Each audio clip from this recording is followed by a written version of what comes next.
오늘 우리에게 주시는 하나님의 말씀 다니엘 1장 1절부터 21절까지 말씀입니다.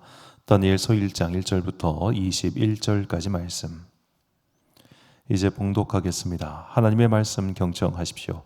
유다의 여호야김 왕이 왕위에 오른 지 3년이 되는 해에 바벨로니아의 느부갓네살 왕이 예루살렘으로 쳐들어와서 성을 포위하였다. 주님께서 유다의 여호야김 왕과 하나님의 성전 기물 가운데서 일부를 느부갓네살의 손에 넘겨주셨다. 그는 그것들을 바벨로니아 땅 자기가 섬기는 신의 신전으로 가지고 가서 그 신의 보물 창고에 넣어두었다. 그때 왕은 아스부나스 환관자에게 명령하여 이스라엘 백성 특히 왕과 귀족의 자손 가운데서 몸에 흠이 없고 용모가 잘생기고 모든 일을 지혜롭게 처리할 수 있으며 지식이 있고 통찰력이 있고 왕궁에서 왕을 모실 능력 있는 소년들을 데려오게 하여서 그들에게 바벨로니아의 언어와 문학을 가르치게 하였다. 또한 왕은 왕궁에서 날마다 일정한 양을 정해서 음식과 포도주를 그들에게 공급하도록 해주면서 3년 동안 교육시킨 뒤에 왕을 모시도록 하였다. 그들 가운데는 유다 사람인 다니엘과 하나냐와 미사일과 아사랴가 있었다. 환관장이 그들에게 이름을 새로 지어주었는데 다니엘은 벨드사살이라고 하고 하나냐는 사드락이라고 하고 미사일은 메삭이라고 하고 아사랴는 아벤느고라고 하였다. 다니엘은 왕이 내린 음식과 포도주로 자기를 더럽히지 않겠다고 마음을 먹고 환관장에게 자기를 더럽히지 않을 수 있도록 해달라고 간청하였다. 하나님은 다니엘이 환관장에게서 호의와 동정을 받도록 해주셨다. 환관장이 다니엘에게 말하였다. 너희가 먹고 마실 것을 정해주신 분은 나의 상전이신 임금님이시다. 임금님께서 너희의 얼굴이 너희와 같은 나이의 젊은이들보다 더 상해 있는 것을 보시게 될까 두렵다. 그렇게 되면 너희 때문에 내 목숨이 임금님 앞에서 위태롭게 될 것이다. 다니엘은 감독관에게로 갔다. 그 감독관은 환관장이 임명한 사람으로서 다니엘과 하나냐와 미사엘과 아사랴를 감독하는 일을 맡은 사람이다. 다니엘이 그 감독관에게 요청하였다. 부디 이 종들을 열흘 동안만 시험하여 보시기 바랍니다. 우리에게 채소를 주어 먹게 하고 물을 주어 마시게 하여 보시기 바랍니다. 그런 다음에 우리의 얼굴빛과 왕이 내린 음식을 먹는 젊은이들의 얼굴빛을 비교하여 보시고 이 종들의 요청을 처리하여 주시기 바랍니다. 그래서 감독관은 그 말을 따라서 열흘 동안 시험해 보았다. 열흘이 지났을 때 보니 그들의 얼굴빛이 왕이 내린 음식을 먹은 젊은이들의 얼굴빛보다 좋고 건강하여 보였다.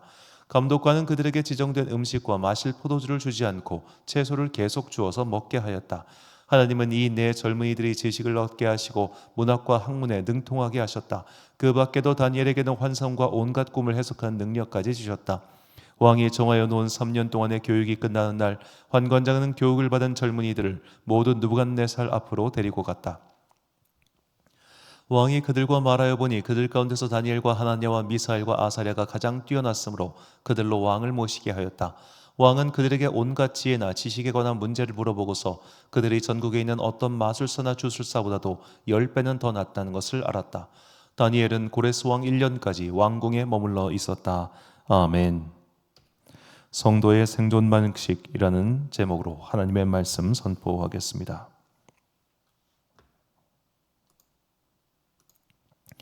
자, 이제부터 에스겔이 지나고 다니엘서가 시작됩니다.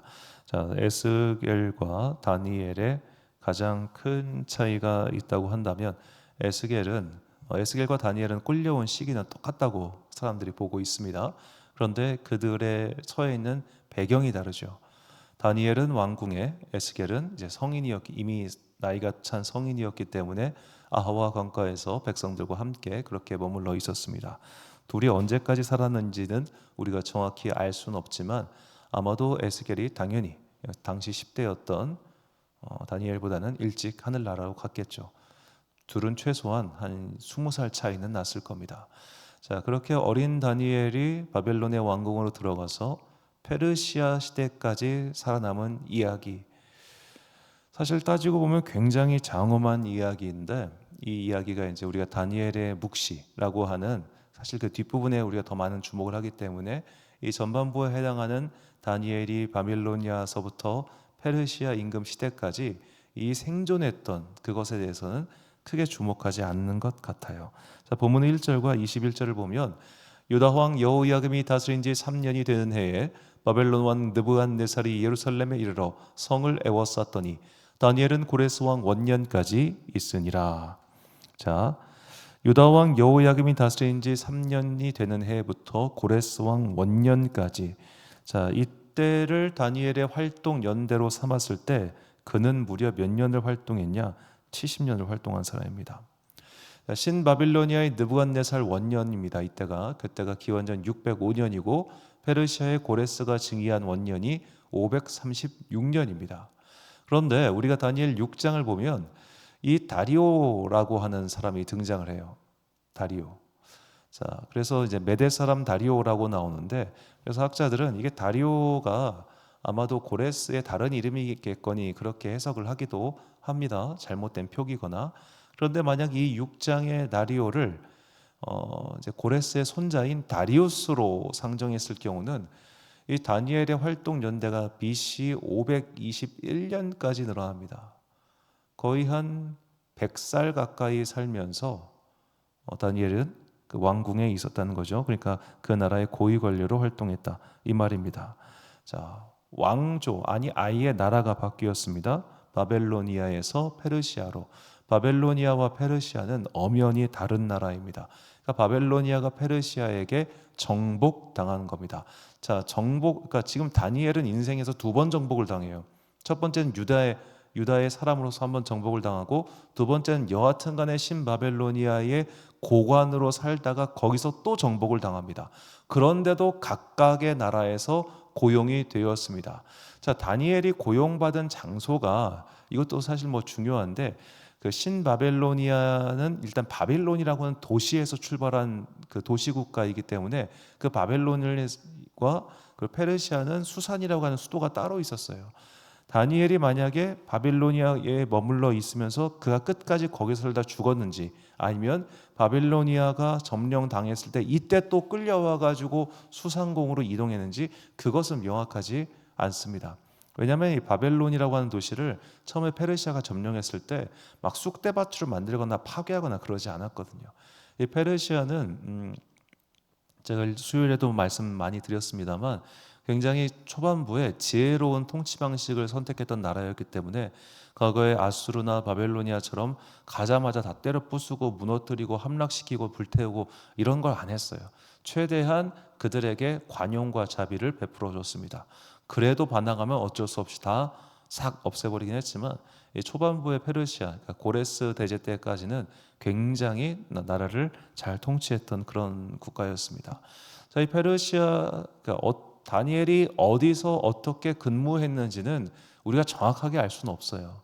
그가 어떤 페르시아의 수산궁에 있었는지 아니면 계속 바벨로니아에 머물러 있었는지 그것은 알 수 없지만, 중요한 것은 이 국제 정세가 완전히 바뀌는 이 시기, 신바벨로니아 제국 초창기, 그 당시 가장 강성했던 느부갓네살 왕 때부터 또 가장 강성했던 고레스 치하 때까지 그가 살아남았다는 게 중요합니다.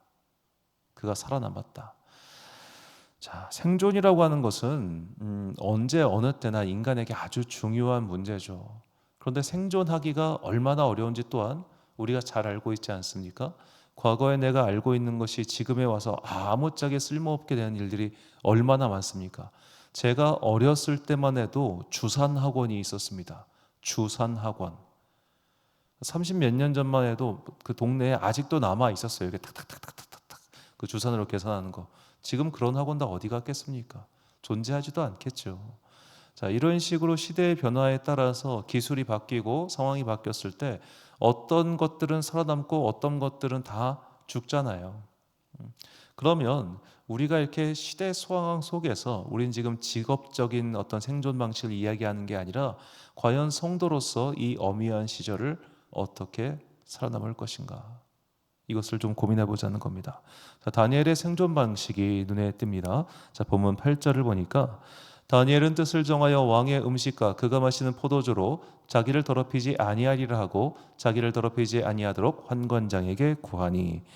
자, 왕의 음식을 먹지 않겠다라고 다니엘은 다짐합니다.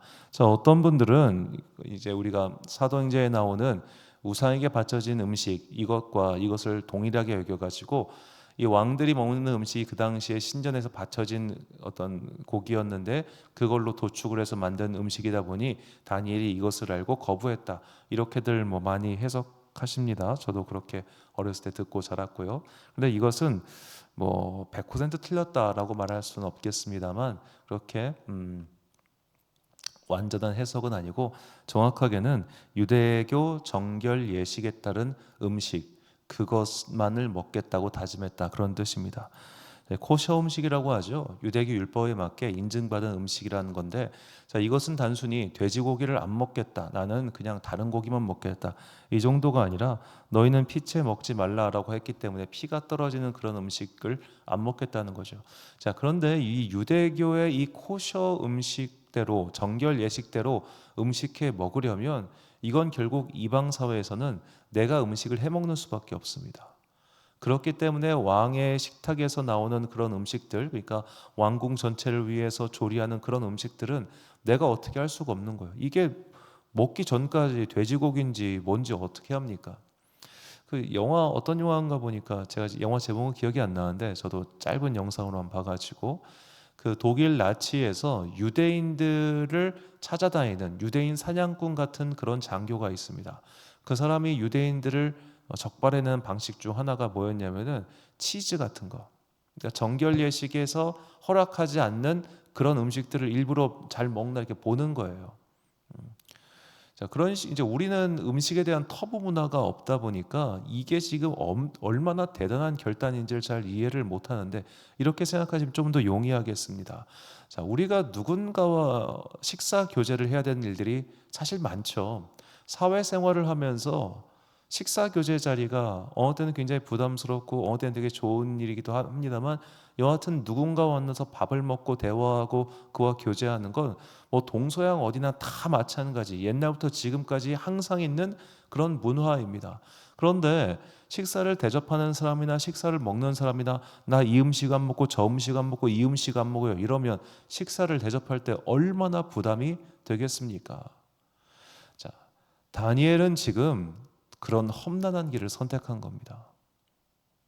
내가 하나님께서 정해주신 하나님께서 우리를 위해 주신 이 정결 예식을 지키기 위해서 그 모든 손해 그 모든 난관 이것을 견뎌내겠다고 결단한 거예요.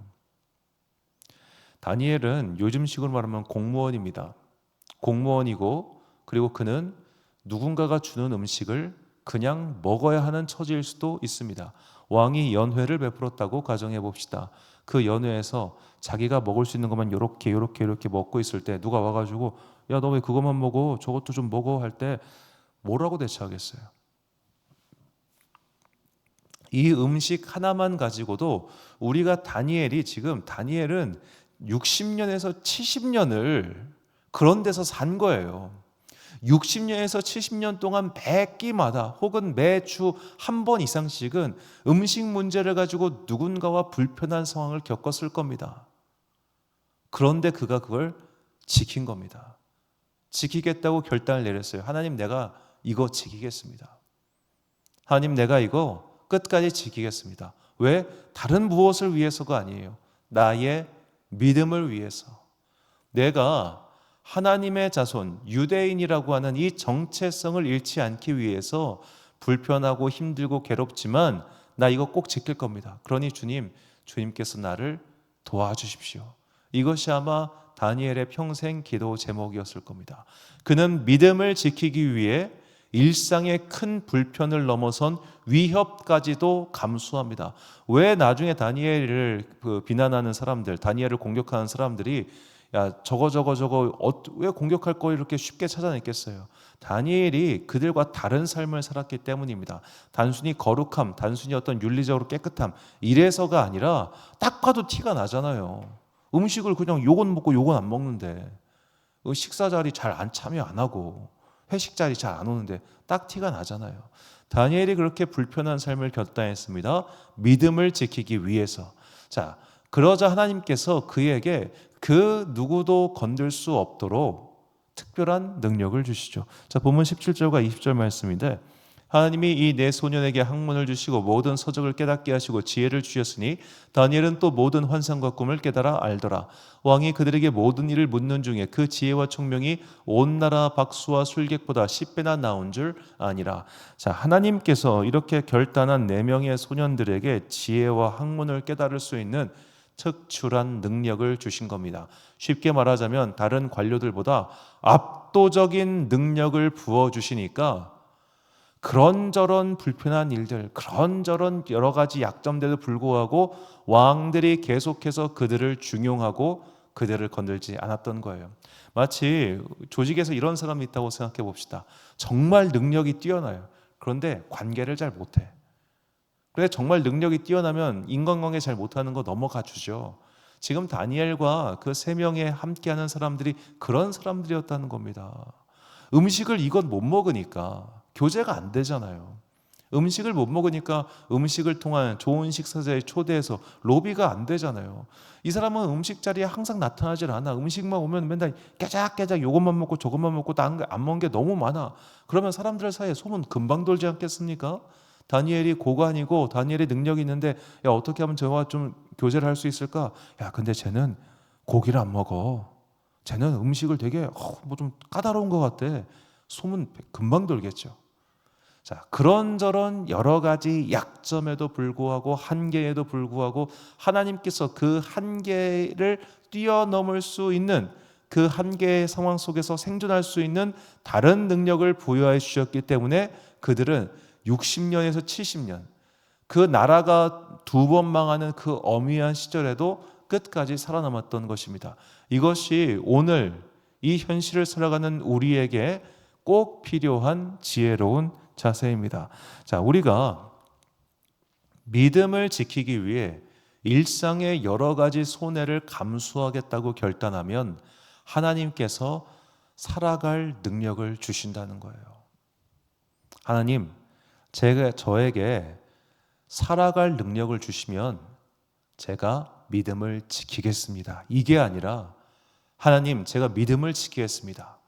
여러 가지 어려운 상황에도 불구하고 제가 믿음을 끝까지 지키겠습니다. 그러면 살아갈 힘을 주신다고요. 제가 아는 집사님 한 분은 주일날에는 영업을 하지 않는 분이 계셨습니다. 자, 음식 장사를 하는 분이 주일날 매상을 포기한다는 건 엄청난 일입니다. 주일 매상을 포기한다? 물론 이분은 월요일부터 업장을 여긴 하지만 보통 많은 식당들이 일요일날 영업을 하고 월요일날 영업을 쉬는 이유는 월요일 매출이 형편없기 때문입니다. 요식업 관련 일들을 해보시면 아실 겁니다. 주일날 매상은 월요일날 매상의 3배를 가뿐하게 뛰어넘습니다. 그런데 평일날 3배 가까운 그 매상을 포기하는 거예요. 왜? 내가 주일을 온전하게 교회에 와서 예배드리고 봉사하기 위해서. 요식업을 하면 아무래도 아침 1부 예배 갖고는 안 돼요. 한 7시, 8시부터는 출근해가지고 미리 다 육수 우려내야 되고 그런 재반 준비 작업이 최소한 2시간 와야 되는데 저희 교회 옆에 있는 그 두부집이 있는데 이 가게 사장님 주일날 같은 경우 새벽 5시에 나오십니다. 저도 뭐 그때 나오니까 하는데 그렇게 와서 준비를 해야 점심 장사를 할 수 있는 거잖아요. 그런데 그걸 다 포기하는 겁니다. 그리고 오후 예배까지 다 드리는 그런 집사님 계셨어요. 자, 하나님께서 그러면 그 가게 망하게 하셨냐? 아니요.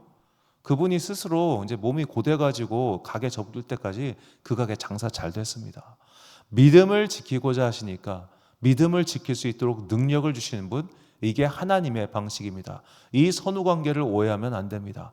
나에게 능력 주시고 나에게 돈 주시고 나에게 권력 주시고 나에게 이걸 지킬 수 있는 여러 가지 수단들 간구하시면 내가 지키겠습니다. 그럼 누가 못 지켜요? 다 지키지. 그러면 하나님께서 이스라엘 나라를 아주 강건하게 하셔가지고 아예 외적이 못 쳐들어오도록 만리장성을 쌓고 그 안에서 서로 만만디하게 살게 하시지 왜 이런 방식이 있겠습니까? 자, 하나님께서 우리에게 요구하시는 것은 믿음을 지키고자 하는 그 마음, 오롯한 마음입니다. 그 오롯한 마음을 가지고 있을 때 나머지 것들을 채워주시는 거예요. 살아갈 수 있는 능력을 주십니다. 오늘 나의 기도의 방향을 바르게 잡아봅시다.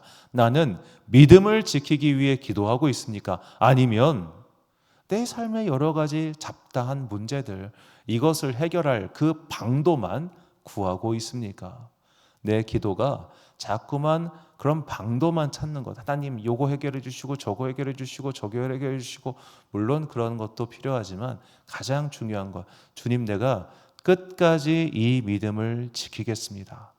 하나님 내가 여러 가지 어려운 상황에도 불구하고 경제적으로 어렵고 환경적으로 어렵고 기타 등등 너무나 어려운 게 많지만 그래도 끝까지 믿음을 지켜보겠습니다 라고 결단할 때 주님께서 우리에게 살 길을 열어주십니다. 다윗의 고백 시편 111편 5절과 6절 말씀입니다. 여호와께서 자기를 경외하는 자들에게 양식을 주시며 그의 언약을 영원히 기억하시리로다. 그가 그들에게 문나라의 기업을 주사 그가 행하시는 일의 능력을 그들에게 알리셨도다. 아멘. 자, 하나님을 경외하기로 결단한 자들에게 양식을 주시고 기업을 주셨습니다. 이 말인즉슨 그들에게 믿음으로 살기로 결단한 그들을 이 현실에서 살아남도록 하나님께서 그 능력을 보여주셨죠. 이것이 오늘 믿음을 지키고자 결단하며 살아가는 우리에게 주시는 하나님의 은총임을 잊지 마십시오. 사랑하는 지혜빛 광성교회 성도 여러분, 그리고 이 새벽 함께 깨우고 계신 귀한 주님의 자녀 여러분, 우리는 분명히 어미한 시절을 맞이하게 될 것입니다. 참 어려운 시절을 가게 될 텐데 그때 기도할 것은 하나님 이런 문제 해결하게 해주시고 저런 문제 해결하게 해주시고, 이것도 중요하지만 이런저런 상황 속에서도 주님 내가 끝까지 믿음을 지키겠습니다 라는 결단을 내리십시오. 이런 방에 저런 방에 이런 어려운 것들 자꾸만 와가지고 마음을 힘겹게 해도 주님 나는 끝까지 믿음을 지키겠습니다. 그럼에도 불구하고 나는 때때로 주님 시시로 내가 시간이 있을 때 또 시간을 만들어서라도 공간을 구별해서라도 나는 예배를 드리고 봉사를 하며 기도를 하고 찬양을 하겠습니다. 나는 이렇게 어렵지만 이 길을 결단하고 가겠습니다 라고 하면 주님께서 이런 문제 저런 문제 그런 나의 기도의 간구들을 하나 둘씩 없애가 주실 겁니다. 하나님께서는 우리의 믿음을 지키기로 결단한 우리에게 삶을 살아갈 능력을 주신다는 것을 잊지 마시고 오늘도 이 어미한 시절 속에서 포기하지 않고 기도하는 여러분과 제가 되시기를 주님의 이름으로 축원합니다. 기도하겠습니다. 사랑과 은혜가 풍성하신 아버지 하나님, 다니엘은 그 엄청나게 복잡하고 위태로운 시절을 살아남았습니다. 그가 살아남기를 바라며 기도했기 때문에 살아남은 것이 아니라 그가 믿음을 지키기로 결단했기 때문에 하나님께서 그를 살려주셨습니다. 이 다니엘의 모습이 앞으로 이 시대를 살아가는 우리의 모습이 되기를 소망합니다. 다른 무엇보다 우리가 믿음을 지키기로 결단하고 믿음의 삶을 지키기로 결단하고 믿음의 삶을 끝까지 지키겠다고 결단하는 자들 되게 하여 주시옵시고, 그런 자들에게 주님께서 하늘의 신령한 은혜와 땅의 기름진 것들로 채워주사 삶을 영위할 수 있도록 지켜주심을 믿습니다. 주님, 우리가 끝까지 믿음을 지키겠사오니 주여 우리에게 복과 은혜를 내려 주옵소서. 연휴가 지나고 이제 각자의 삶의 자리에서 열심히 살아가는 당신의 자녀들에게 지혜와 능력 주시고, 오늘 이 땅에서 우리의 믿음을 방해하는 여러 가지 요소들이 닥쳐올 때 그것을 마침내 극복하여 승리하는 주님의 거룩한 자녀들 되기를 간절히 소망하오며, 이 모든 말씀 우리 구주 예수 그리스도의 이름으로 기도드립니다. 아멘. 오늘의 기도 제목입니다. 하나님께서는 환난을 맞이한 성도들에게 버티고 마침내 이길 힘과 능력을 주십니다. 그저 마음의 위로를 넘어 현실을 극복할 능력을 주시는 하나님께 자신의 현실을 이겨낼 힘을 달라고 기도하십시오. 오늘 주신 기도의 제목 가지고 기도와 묵상에 힘쓰느라 되시길 바랍니다. 기도하겠습니다.